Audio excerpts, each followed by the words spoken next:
Good evening. You're listening live to the Xtreme Movie Show. I'm your host, Rob, broadcasting to you from the Pinos Palace, just west of Orlando, Florida, from the Great Midwest. RDV is joining me in the Xtreme Studios to talk about our continuing coverage of Fallout Season 2, Episode 5, The Wrangler. Not to be confused with the TJ Hooker episode, The Warbler, where he knows how to speak with deaf people and pigeons, and also not to be confused with The Gambler with Kenny Loggins, who I'm still mad about from the old movie Six Pack, even though it had Diane Lane in it, I think is a very young girl. RDV, Episode 5. I'm going to the refrigerator. I'm going to crack open a cold one because, man, just when you got one at a death claw, you got a death claw. And then just when you wanted to get a death claw, they took it away from you. I'm trying hard not to yell right now, sir. Give me something. So we had 4 death claws. Turns out there's because I was wondering, like the last episode, we got the death claw finally. Like, are they gonna fight this?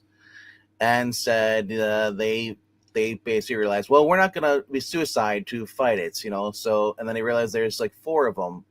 They're surrounded.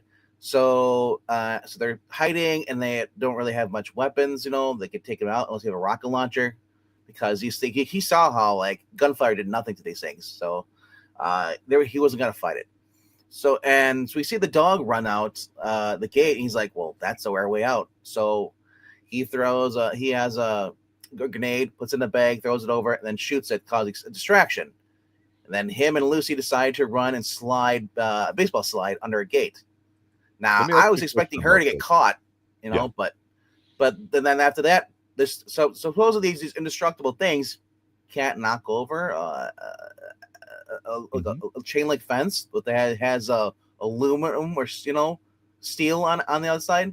Like that's supposed to keep it out. About these death claws for a while, so it makes me beg the question: How did this lack of anything happening make you feel? Well, I felt cheated, honestly. Is 4 death claws better than 1 death claw? Well, especially if they're all CGI at night, you can hardly see them. So if a death claw's not killing anybody, it's not worth the money. If a death claw roars in a irradiated city full of mutants, but doesn't do anything, does anybody hear it? Well, if a death claw doesn't cause death, it's just a claw. You got fucked here because you were looking for a big type of thing. We got a tease at the end, so we're all hyped to come in here. And it was over within an instant. Yeah. It's this is dog. This is bullshit. No, it really is. It's a way to end an episode, start one. You gotta end it like that. Tease us. Okay, put us in something. Here's what I honestly thought. I thought this would have been kind of funny if they're being a little kind of cutesy and gamesmanship-y. Okay, Lucy's kind of been under the thing of drugs. He gave her a speech about taking more drugs or going cold turkey, right? Yes. I thought, oh, she's going to lose it and just go ape shit like with her little pew, pew, pew, pew pistol gun on it. Exactly. And then like, oh, shit, we got to run. And he's like, no shit. Then maybe they run somewhere and they don't even do that. No. Instead, it's over within 5 seconds. And then they just kind of forget about the episode. Oh, and like the one guy's, oh, yeah, there's a bunch of death claws and, walking around there, but no one in town's afraid of them. Like these are the most like feared like creatures in like the world of Fallout. Like I don't like the giant cockroaches. Those are disgusting too, or scorpions. But death claws are supposed to be like the Hulk. You don't want to go near them. What's up, Sophie? What's over on watching on the vertical stream? Yeah. Yeah. I didn't care for that. I thought that was such a waste of like just CGI and everything. Could I at least had him fire a gun at one of them? Like it would have been a more fun thing. See, because you see how it's like, hey, at least we got the dog here, and so the dog's like, well, fuck you, and runs out. He's like, well, fuck you too, dog. Like I wanted a little bit of comedy. Instead, there was not much at all. It's so yeah, it was over within like a minute or two. And it was just annoying. That's a bait switch, man. Yeah. Come on, writers. Give it to us. Come on. So we're in Vegas here. We're supposed to be looking for Kyle, the FBI agent on his way to Twin Peaks, because that's how I like to think of him and all that. And then we go from a dud to the conspiracy theory kind of sort of part of it when it was some flashbacks. So this is about putting me to sleep. What talk about it for a minute. What did you think? What just the next episode, the next part of that was just Well, you know, when they're going back and you're starting to realize that, hey, he's talking quietly on the phone, just like in the old spy movies from the oh 70s. the flashbacks and the And he's flashbacks. got some little poison because he's going to get the fusion cell, and you're like, I don't care about any of this. Do you? So honestly, I do because Okay. I want to because the whole you forget Lucy's a main character, but so is Howard, Mhm. and I need something to happen with Howard, and stuff like this. I need a conclusion of this because we've invested so much time with Howard and Lucy together, and their paths come together for a reason.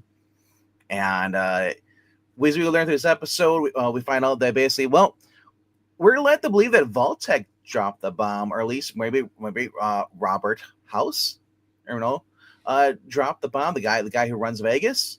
Mhm. But as Howard goes there, he's immediately picked up, at the casino, and he said, and he was brought down for Howard, and he's like, so you're gonna kill me? He's like, no.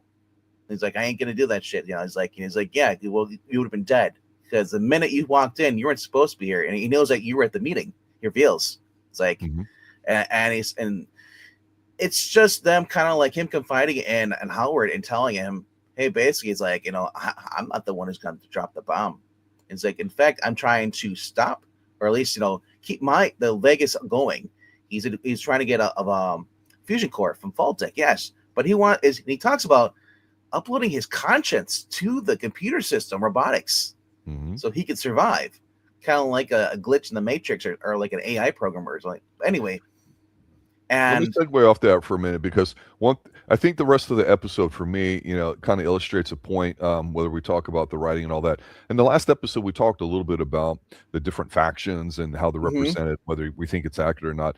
But one of the concepts was that when you're playing the game, no matter how you choose to evolve your character and how you mhm, play it yourself and all that, there's all these factions. So there's politics involved. So whether it's right, wrong, or otherwise, there's sides to it, and we're seeing all these different groups. The only politics we're getting is the stuff for about, kind of like when they do a lot of the flashbacks yeah, and then kind of jumps. I think that's a bit of a disconnect. I don't mind them having it, but sometimes you have an idea and you have an ambiguous ending and you let people decide for themselves, well, maybe who dropped the bomb or who did this or did this person really die? And I get that in terms of storytelling. Here, I hope that they've clearly in their mind as writers up to now, because they've dragged things on really slow yeah, and really haven't advanced them. They know who the faction or person is that did it, whether it's this guy or whether it's China or whether it's this, that they know who it was in their mind as they wrote the story, because that should be prevalent. It shouldn't necessarily matter in the current times where we're watching Lucy and the Ghoul do all that, because at the heart it's a Western, right? They're going hmm from town to town. She's trying to look for her father. He's going there with her and all that. And like we said, that's been the biggest plus for us. I mean, a lot of the bigger games like this, and a game that even came out right around the same time called Deus Ex, the very first one there too, that hmm has a lot of Illuminati, Freemasonry type stuff. It's all about what they call a singularity, which is when you take your consciousness, can you then upload it yeah, into a computer? And that's where like Bill Gates and is interested in, these billionaires, particularly Elon Musk. That's called transhumanism. So it's interesting that these older ideas that nobody ever really knew of or heard about, or hmm were old science fiction ideas, you're starting to see in like video games and like out stuff like this in recent movies too, because I don't know if they're trying to do that, but I can almost see it, it gets a little weird, especially with the way people think about, the billionaires, about what's going on and some modern day political sort of stuff there too. But that's just a bit of a stretch on my part. I'm saying that because when they go back to the old times here, the spy stuff's just not working for me, even though I love spy stuff. So I didn't know how you felt about all this too. Although I do pop for the guy trying to put the chip in everybody's neck. We've been seeing that for a little bit. yeah. You're thinking of the dad, yeah, um, yeah. So like I said, Cooper, I guess, it was kind of shocked, to see the guy from the bathroom of the veterans thing. It turned out to be Robert Hollis, and like they kind of have understanding and talking, and Robert, I love Robert drops. It's like Isaac, I don't even think he's like Vault-Tec. You think they're gonna drop the bomb? No, they're a bunch of bureaucrats. Now, the person I would be worried about is your wife. She seems like she has some ulterior ambitions, but but Robert House says, like, here's the one thing though.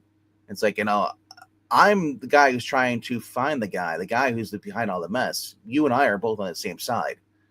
Because he talks about the death clause and stuff. It's like he just mentions how I saw your footage, through your robotic, your suit, power suit, and everything. So I know about Alaska. So they're really basically alluding that there's an elusive man, and it's not Robert House. Cooper was just originally because he originally said, I'm not going to kill the guy, I'm going to kill her. He was going to steal the fusion core and stuff, but he doesn't do that. Instead, the guy, he says in a fit of rage, because he's kind of having a nervous breakdown a little bit. Cooper basically yells at the guy, says like, Robert, like maybe you're the one that's crazy and saying nuts, and he's like, always the cowboy. He's like, and as Cooper ends up getting drunk, you see him riding like basically an animal, a nuke. And the first thing that comes to my mind is Dr. Strangelove. Oh yeah? Yeah. Dropping the bomb, riding the bomb because you're kind of losing your insanity. I love the bomb and stuff. And like it was like, oh, that's actually kind of funny stuff. And when he falls over, and he pretty much, his wife picks him up, takes him in the room, and she's kind of like nursing himself, and she basically said, he says to her, he's like, we need to talk. It's revealing that they're going to have the conversation, that he knows everything, because I'm pretty sure she knows. I guarantee you she knows that he knows everything. But that writing, we need to talk, that implies, like divorce, like we're having the conversation, not divorce. The fact he's not talking about everything else. You see how they wrote it. Yeah, yes. We need to talk. But, just serious. So that's him having a flashback in the bar and stuff, But also we learned that we talked about Lucy's dad, pretty much, he comes across this guy who's a snake oil salesman who's basically a ghoul, and he basically got from Thaddeus. He's the fusion core that he previously got from, and he's just basically going through, and it's kind of like his weird songs playing, like, oh, I'm a lucky guy and stuff. Then he gets attacked by a rag roach. I thought this was kind of hilarious though, a little bit. Stuff like that works though. Yeah. When it shows the video game, it works. And he's like, fuck you, rag roach. He's killing and stuff, and then, of course, Hank appears behind him, and then Hank knocks him out. And then we see an Vault attack in New Vegas. Hank's going to just driving, and it's always, I love this Hank. He's always like in, the swimsuit and stuff. He's got a little go-kart going through, and he's driving. And then we see, past the crowd tanks, we see Cooper's wife and daughter, the crowd tanks. And we don't know if they're in there, but we're implied that they're in there because we see their name on the plates on there. And he takes the snakes oil man. He's like, well, how would you like, if I could take away your decisions, all stuff, your past mistakes, and I control you? He's like, okay. And he's got the device in the guy's neck. He's curious. And it's kind of almost like this scene reminded me of Little Shop of Horrors. Bill Murray and Steve Martin. And he's like, ooh, it tickles and all the pain stuff. And finally he's like, oh, it actually works. The head didn't explode. So, Henry's going to use him later on, but yeah, up to this point, the episode has been kind of. I agree with you. There's parts I don't care about. I'm glad we didn't have Maximus in there. Mm-hmm. I mean, I just can't go through any more of the Brotherhood of Steel. But I do. But we're getting a lot of names being dropped in here too. Because remember, a couple episodes we had the Legion. Mm-hmm. The bartender, it says that about how it's like, when he mentioned about the death clause, he said like, it's one thing or another. It's like we're always under oppression, whether it's the Legion, and just the faction, or another one is the Secretions, which is basically Securitrons. Those are the robo security things, which Robert had in his office. Yeah, that's I love those things. Played the games, you've seen them. Yeah. I love. Yeah. It's kind of like Claptrap from Borderlands, thing.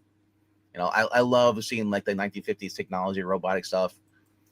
But yeah, so after we get the Vault-Tec headquarters, But like during the day, they have the set pieces, right? Yeah.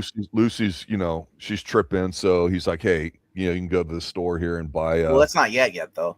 I know, but I'm just saying when this episode is doing this kinds of things, like the Yeah. stuff with Lucy, I thought, okay, this is entertaining. This is fun to watch. You know, when she walks in there and gets it, and with what happens and everything too. So Mhm. the high level conspiracy kind of stuff and just the flashbacks, it's like, why do we care? Well, As if you're, why do we care? We know that she wants to, like I say, go see her father. The goal wants to find his family. That's enough. They're trying to because make the whole point is to find out who dropped the bomb, and they're Mhm. trying to build up the fact that they're looking at maybe it was Lucy's father that is the one that started the war, started the whole thing, and we already know he dropped the bomb on the Shady Sands, Mhm. did that. So why? I mean, he's the ultimate suspect, but what if he's not the big bad guy? You know, But does it matter who the big bad I guy is? well, And for me it does. the current world with Lucy, let's say, why does it matter?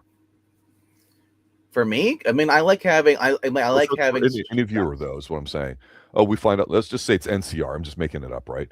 Somehow the NCR dropped it, and so the World War started, and that was because I would love this. Like I said, if you have a guy like Lucy's father who's a sadistic sort of person, I would love to see there's someone who's even worse than him. I love having a good villain.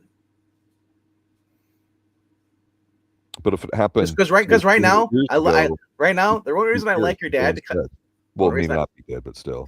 the only reason I like your dad right now because he's kind of funny. He's like no, but he hasn't been really like threatening at all. Oh, I totally agree with you, and that's the whole thing. If we're going to keep it like video game-ish, even though he's going to be like the bad guy in cartoonish, okay, that's fine. But the spy stuff implies the parallels to the communism and the Red Scare we had here in the United States, and so it almost feels a bit more serious. And while that kind of stuff's usually kind of cool, it really contrasts against what's happening here in the video game stuff. Yeah, the death claws we get screwed out here, but that's at night and looks like really shitty CGI, and they don't do anything with it. That's a waste.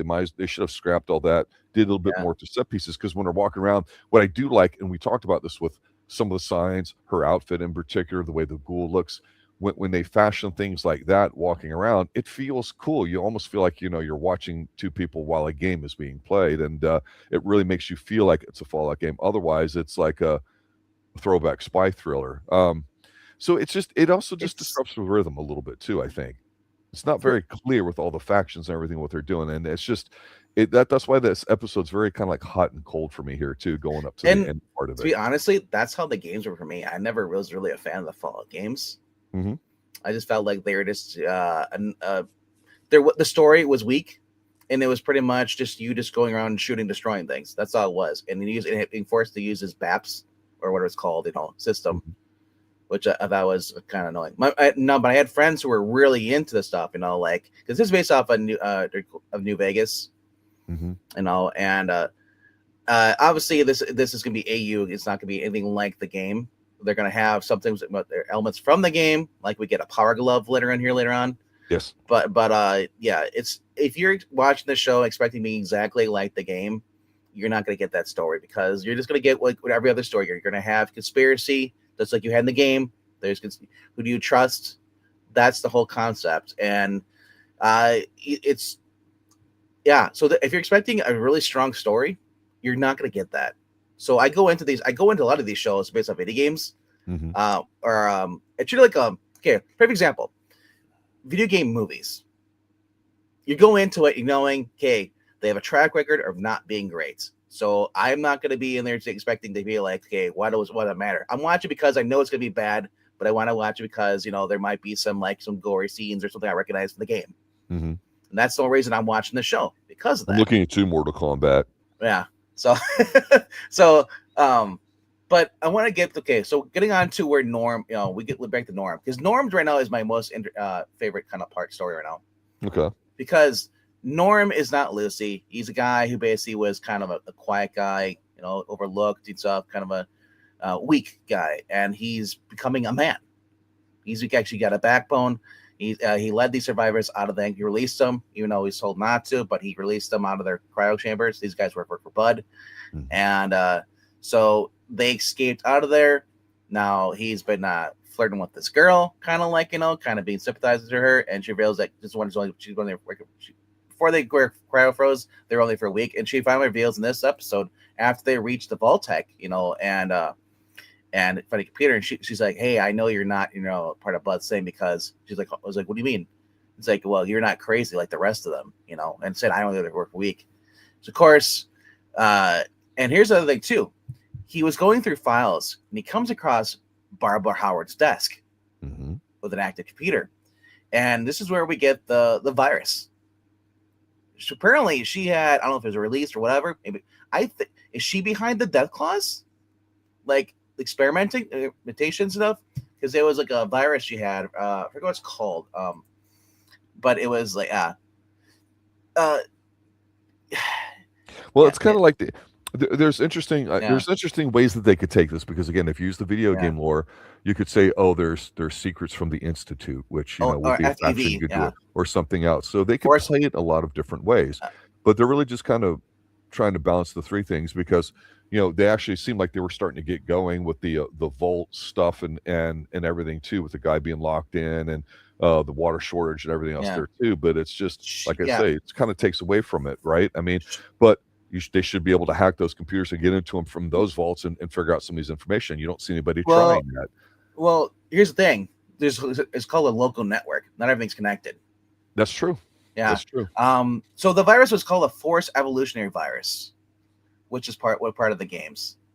Artificial virus, created by Vault-Tec, and as basically Ronnie shows up, and he's gonna goon. And this, he's the one that's kind of been like, the big kind of strong guy, kind of like, and because you're gonna have a David versus Goliath, battle. What's gonna happen. This guy hears and he strangles Norm, almost near to death, and he's saying, you lied to us, stuff, and they cut it off, so it goes black. So we don't know what happens to Norm. We're like, we don't see him; he's being choked out. Yeah. I don't know if Norm's new girl is gonna save him, or if he's gonna like grab something and stab the guy in the neck. Norm lives. Watch. That's my guess. Well, my thing is like we got everything going on with Lucy and her father. I like Norm is just almost like a side quest, like a DLC. It's like, man, like this is not connected to anything else right now, and is like, is Norm gonna be the one that comes and saves Lucy, like save the day, and be like, oh shit, Norm's here, like, because he's told by these two women that were squatting inside the Vault-Tec that they met his sister, and or at least she's most likely dead if she's up here, because Vaulties don't survive up here.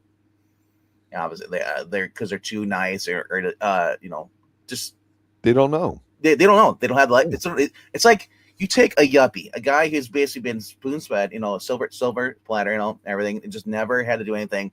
You throw him on the streets with no money.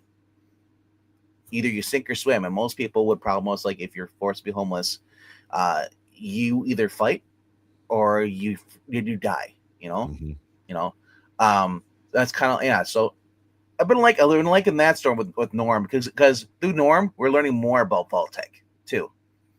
But again, he's a character that has something to do. Yes. Whether it's a mystery or not, or whatever, he's got a quest. Boom, you can understand it, and so you're looking at it when he's on screen from his perspective. So that makes it move forward to me. Yeah, Lucy hasn't really done much at all. She has Cooper, pretty much to help her with everything. So in this season, so it's like she's killed some people. Yeah, she the zombies, the ghouls that were in the Elvis impersonators last episode. But her only interesting arc for her is that she tried drugs, and then this episode he told her like, hey, Cooper's like, go in here, go in this place over there, get your detox medicine, and you'll be fine. Instead, she walks in the back door. She sees the back door's open. She walks in there and she's looking, and she sees the power glove. She's gonna steal. She doesn't want to spend the bottle caps, and she gets confronted. She sees a guy in a barrel. Like, well, who's that? And then she's confronted she's caught by one of the guys. This guy, obviously, who basically is wearing a uniform. He's too little for him. And say, oh yeah, the owner left. He's like, and she's like, that's not him in the barrel. It's like, oh no, that's a robber. He came in here and tried to rob us. It's like, she's like, without his clothes on. She's like, yeah. He's like, come. And then so the guy, she's like, don't pull their gun. The guy pulls the gun and she shoots her. She finally just killed the guy. It's the first guy that she's killed in the series. Well, and again, we talked about the very first episode how it was kind of silly, where she's in a dinosaur mouth and doesn't want to use the sniper rifle and all that. Yes. But now you look at what's happening to her; it's progress in a sense. Like what Hmm. progress doesn't mean positively; it just means you can see where it's going and changing. So um, now she's willing to kill. Now she's willing to do drugs. All she's got to start doing now is drinking. Yeah. Smoking. No, but yeah, exactly right. I mean, it's just I thought her stuff is the best, and I started taking a bit of a different approach for an episode or two ago. And my final thought is this: again, these episodes to me are hit and miss. They're hot and cold with the stuff I like and don't like. But what I liked about this episode was we saw it seemed like a bit more of what I would just call it the Fallout game vibe to it. I like the feeling like they're Western when you're going to a new town and seeing the culture and the people walk around. That's cool, right? And I liked her figuring her out on her own that something was amiss and just reacting to it. She didn't sweet talk her way. She didn't try doing anything with like the Home Alone episode there about trying to make like she's not a virgin, using those words on. That was Hmm. kind of stupid. But we see her now just going, oh, I can do this, right? And so we're just seeing a little character development out of her. Okay, we know what the ghoul can do. We haven't seen much, but there's an ending that I think you want to describe here quickly and make a good point about it. Um. Yeah. I did not like this. So Lucy goes up to the hotel room, and she sees Cooper in there, and Cooper is like, hey, I'm sorry. I was like, what? And he's like, and the ghoul, or the guy, the snake Ghost man, he shows up dressed like a Mormon. He's kind of he literally looks like he had the Church of Latter-day Saints outfit on. Mm-hmm. And he's like, here, I'm gonna live. He's like, here to live a message from your father. He's like, what? And it's like, your father wants you to return back to the vault, and wait out what's gonna happen. Basically, leading to expectation that we're led to believe that he's gonna drop another nuke or something. And Right. yeah, It's going down. I don't know what it is, but it's going down. Because he wants to. The whole plan for Vault-Tec, remember, was to wipe out everybody on top and then come back up. And so this is his plan because everybody survived up there. He wants everyone gone, and he's trying to finish his ultimate goal. So we're really led to believe that her father is the one that probably started the whole entire, destroyed the world. Yeah. It wasn't Vault-Tec. It was just he was a rogue guy, did it by his own. So this guy, and Lisa's like, well, I'm not going there. And Cooper is like, hey, my wife and daughter are in that tower over there, the one that's guarded by the death claws that your father's in. And I was like, I can't get to that and see them. There's a chance, that he's that I get to see them. He'll leave them alone because he says he could kill them. He could really wake them up in the wrong way and just tamper with the devices. So in other words, instead of saying she's Lucy, this hot young woman that's smart and capable and all that, the other word that we use here in the hood, she's bait. Well, yeah, she pretty much you were just for bargain. That's all you were. That's and he shoots her the dart, knocks her on. He's like, here's the thing about family. Family is a tricky subject, or whatever. I think he said something like that. And so the other guy leaves. He's like, perfect, I'll go let him know. You're gonna take her back to the vault and stuff. And as he's sitting there, standing there, Lucy gets back up, puts on the one power glove she'd stolen, and punches him.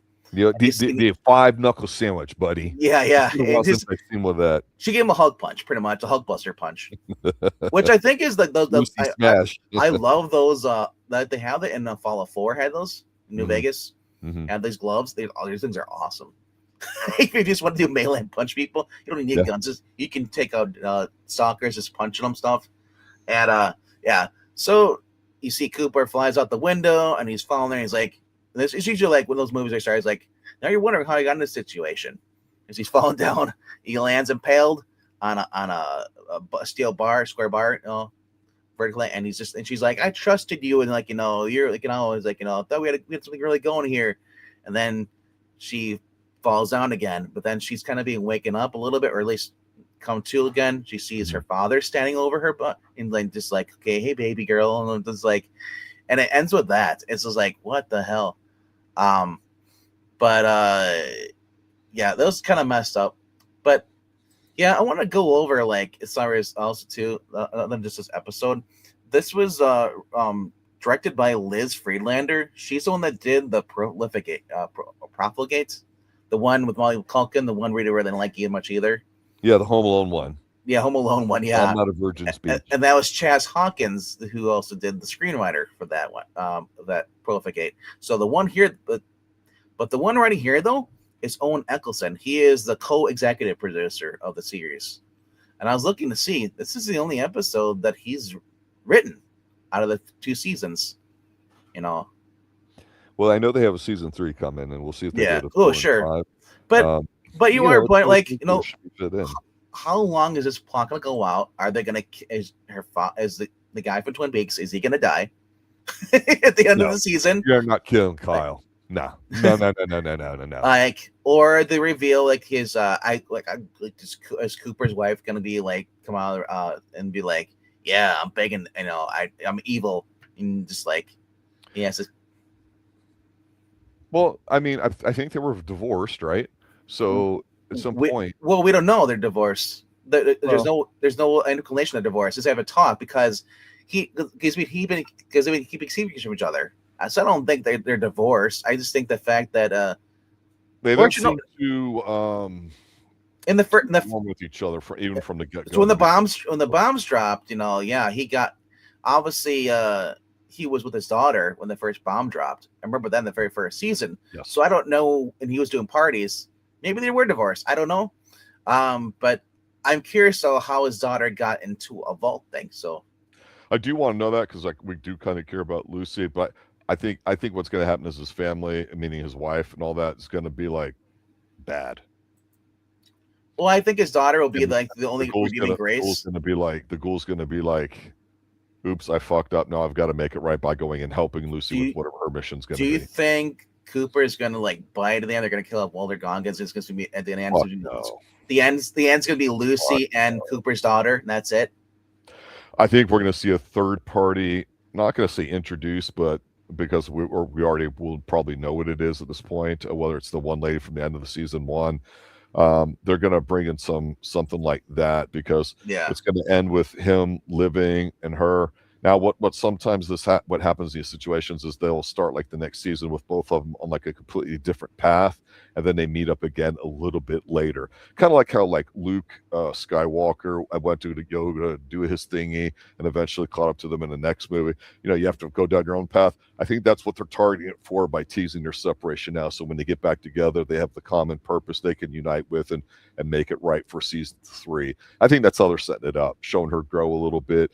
Showing, he's not just a great guy after all. He's using her as bait and everything too. And then finally we get Kyle here at the end or whatever. And I think he's the puppet in it. To be honest with you, I do. But we'll see. I don't know. I'm speculating here, and that's the fun part about the show because we don't know what happened to the past. Yeah. If we do find out and know, which I think we should know, it should matter in the future. It should allow us to enjoy how we see it. It shouldn't be when the show's ending, then we find out who did it. That would be bullshit to me. Really, you didn't need to know it, in my opinion, to make this show work. Like I said, you could add her coming out of the vault in day 1 and somebody from a different vault a couple seasons in or episodes in and start it that way, and we figuring maybe they would meet. You could definitely do that. So, like I say, pretty standard for what we're talking about here, but it feels like it's starting to ramp up here towards the end of the season for me. Yeah. Honestly, if you're not watching this, you're not really missing out. It's okay. I mean, this is one of those shows I describe it. It looks pretty, but it doesn't have enough substance to basically to keep you coming back for more. Unless you really are intrigued by Lucy. I mean, her hotness can only bring me back so much.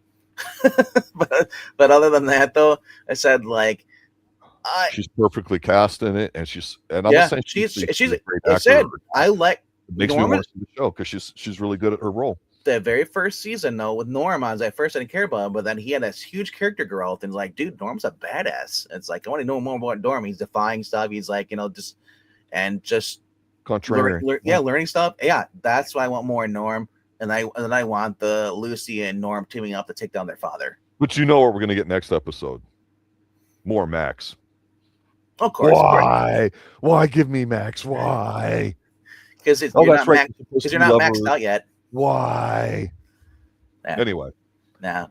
Well, thanks everybody for listening, checking us out here. Obviously, Fall is a very popular show. We do enjoy watching it and covering it here too, even if it's kind of mid or hot and cold for us there too. So let us know what you guys think about it too. If you've got any conspiracy theories about what you think's happening, because again, they're just taking this IP and doing what they want with it. And the fact that they're switching writers and this and that a little bit here and there and directors, maybe it's the showrunner that actually knows what's going on. Or like a lot of times when you do write by committee instead of by singular purpose, they don't know yet, because that's kind of how sometimes these episodes feel. So for better or for worse, that's what we're dealing with. And we'll see you guys next week on episode 6, season 2 of Fallout.